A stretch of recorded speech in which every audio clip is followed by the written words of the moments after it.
ভারতে বাংলাদেশি জাতীয় সঙ্গীত গাইলেন কংগ্রেস নেতা। রাষ্ট্রদ্রোহী মামলা দায়েরের নির্দেশ দিলেন বিজেপির মুখ্যমন্ত্রী। যুক্তরাষ্ট্রে চীনের পণ্য রফতানিতে 10% শুল্ক কমালো আমেরিকা। বিরল ধাতু রপ্তানি অব্যাহত রাখবে চীন। যুদ্ধবিরতি চুক্তির পরও ইসরায়েলি বাহিনীর ধারাবাহিক বিমান হামলায় গাজায় 100 জনেরও বেশি মৃত। ইসরায়েলকেই দায়ী করছে হামাস। লিবিয়ার সোরমান উপকূলে অভিবাসী বহনকারী নৌকা ডুবে 18 জনের মৃত্যু। 18 বাংলাদেশি সহ 64 জন জীবিত উদ্ধার।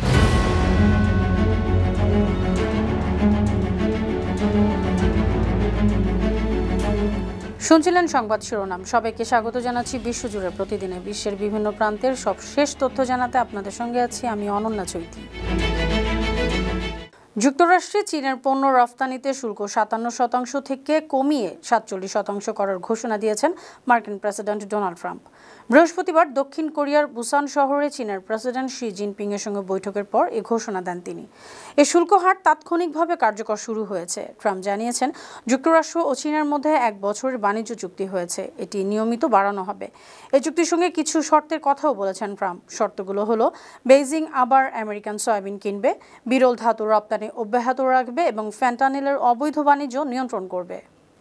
ভারতের আসামে কংগ্রেসের একটি অনুষ্ঠানে বাংলাদেশের জাতীয় সঙ্গীত আমার সোনার বাংলা গাওয়া নিয়ে তীব্র উত্তেজনা সৃষ্টি হয়েছে। এ ঘটনার জেরে বুধবার আসামের মুখ্যমন্ত্রী হিমন্ত বিশ্ব শর্মা শ্রীভূমি জেলায় কংগ্রেসের কয়েকজন সদস্যের বিরুদ্ধে রাষ্ট্রদ্রোহ মামলার নির্দেশ দিয়েছেন। টাইমস অফ ইন্ডিয়া জানিয়েছে, সোমবার এক সভায় কংগ্রেসের একজন সিনিয়র নেতা এই গানটি গান। মুখ্যমন্ত্রী হিমন্ত বিশ্ব শর্মা এ ঘটনাকে জাতীয় অনুভূতির প্রতি গুরুতর অপমান বলে নিন্দা করেছেন। তিনি বলেছেন, গানটি ভারতের জাতীয় সঙ্গীতের মতোই শ্রদ্ধার সঙ্গে গাওয়া হয়েছে। আবারও যুক্তরাষ্ট্রের পারমাণবিক অস্ত্র পরীক্ষার কার্যক্রম শুরু করার নির্দেশ দিয়েছেন প্রেসিডেন্ট ডোনাল্ড ট্রাম্প। বুধবার রাতে সোশ্যাল মিডিয়া প্ল্যাটফর্ম ট্রুথ সোশ্যালে এক পোস্টের মাধ্যমে নির্দেশ দিয়েছেন তিনি। ট্রাম্প লিখেছেন, রাশিয়া ও চীন যেভাবে পারমাণবিক কর্মসূচি চালিয়ে যাচ্ছে বা সফল পরীক্ষা চালাচ্ছে তার পাল্টা হিসেবে এই সিদ্ধান্ত। যে কোনো দেশের তুলনার চেয়ে অস্ত্রের ভান্ডার আমেরিকার অনেক বেশি। তালিকায় 2-এ থাকবে রাশিয়া আর চীন 3-এ থাকলেও ব্যবধান অনেকটাই বেশি। পারমাণবিক শক্তি চালিত অত্যাধুনিক ক্ষেপণাস্ত্র পরীক্ষার পর এবার পারমাণবিক শক্তি চালিত সুপার টর্পেডো পোসেইডনের সফল পরীক্ষা করেছে রাশিয়া।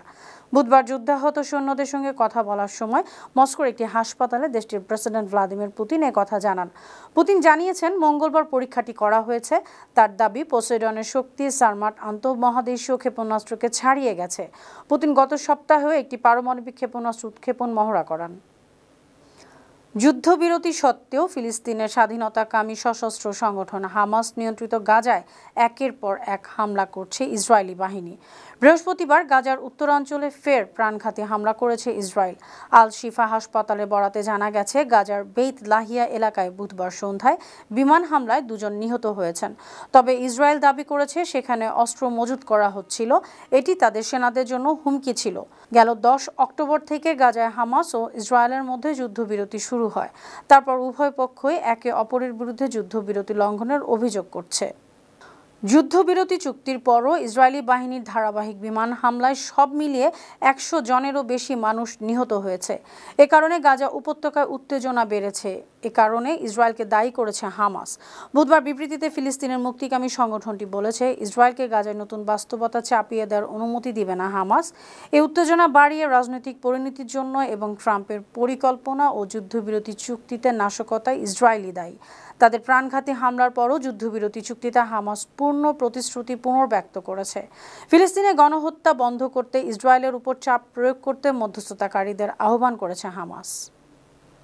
পাকিস্তানের বেলুচিস্তানের 2টি অভিযান চালিয়ে 18 জন সন্ত্রাসীকে হত্যা করেছে দেশটির সামরিক বাহিনী। গণমাধ্যম সংশ্লিষ্ট শাখা inter services public relations ISPR বলেছে, নিহতরা ভারতের প্রক্সি এবং হিন্দুস্তানি অশান্তি সৃষ্টিকারী জঙ্গি।